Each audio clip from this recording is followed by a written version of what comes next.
일본의 경제 침략에 분노한 우리나라의 불매운동이 일본의 상상 이상으로 번지고 있습니다. 국내 전반적으로 일본 기업들의 매출이 크게 감소했으며 일본 관광 여행까지도 영향을 미치고 있습니다.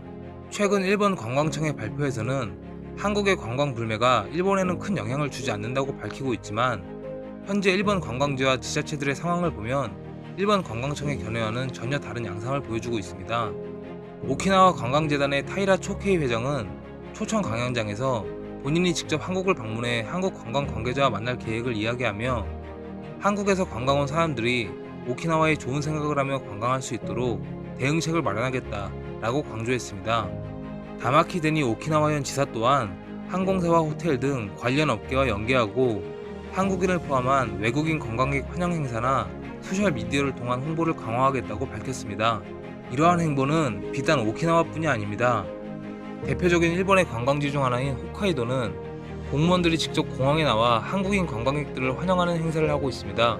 도착 게이트에 한국어 현수막을 걸어놓고 한국인 관광객들에게 한국어로 안녕하세요라고 인사하기도 하며 부채, 여행지 안내 책자, 특산품 멜론 젤리 등의 기념품을 나눠주고 있습니다.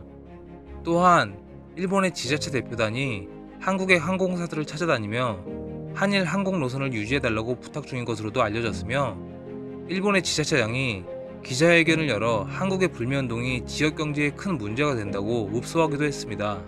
이러한 상황을 보면 일본 관광산업에 한국 관광객이 얼마나 중요한 위치를 차지하고 있는지 알 수 있으며 불매운동으로 인해 입는 타격 또한 얼마나 큰지 예상할 수 있습니다.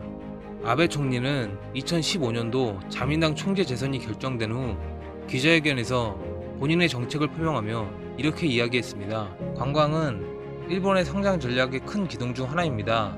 그리고 지역 창생의 비장의 카드입니다. GDP 600조엔을 향한 성장 엔진이기도 합니다. 이렇듯 아베 총리는 관광산업을 본인의 정치 커리어에서 굉장히 중요한 부분으로 생각하고 있었으며 이를 위해 도쿄올림픽이 열리는 2020년 한 해에 방일 관광객 4천만 명을 유지하겠다는 구상을 밝히고 이를 위한 정책을 추진해 왔습니다. 2011년 621만 명 수준이었던 방일 관광객은 꾸준히 늘어 2018년 3,119만 명을 달성하며 7년 만에 5배로 늘어났습니다. 이 중 한국인 관광객 비율은 4명 중 1명꼴로 한국인 관광객이 일본 관광산업에 얼마나 큰 비중을 차지하는지 알 수 있습니다. 2011년도 후쿠시마 방사능 누출로 인해 일본 관광산업계가 큰 타격을 입자 당시 일본 관광청장이 한국에서 기자회견을 열고 대한민국의 애국가를 부르며 일본 관광을 독려할 정도로 지난 몇 년간 일본 지자체들은 사활을 걸고 한국인 관광객 유치에 노력했습니다. 이렇듯 일본의 관광산업은 아베 정부에서 정말 중요한 부분을 맡고 있으며 그렇기 때문에 현재 한국의 관광 불매가 일본에 치명적일 수밖에 없는 것입니다. 게다가 일본이 최근 2년 동안 1% 이하의 경제 성장률을 보이며 아베노믹스의 허상이 명확해지고 무역 적자 증가, 노후 연금 문제 등이 계속 드러나면서 아베 정권의 입지가 흔들리고 있는 상황입니다. 이러한 시점에서 도쿄올림픽과 지방창생을 위한 일본의 관광산업은 아베 정권에 있어서 절대로 실패하지 말아야 할 과업인 것입니다. 아베 정부가 얼마나 더 태연하게 있을 수 있는지 궁금하기만 합니다.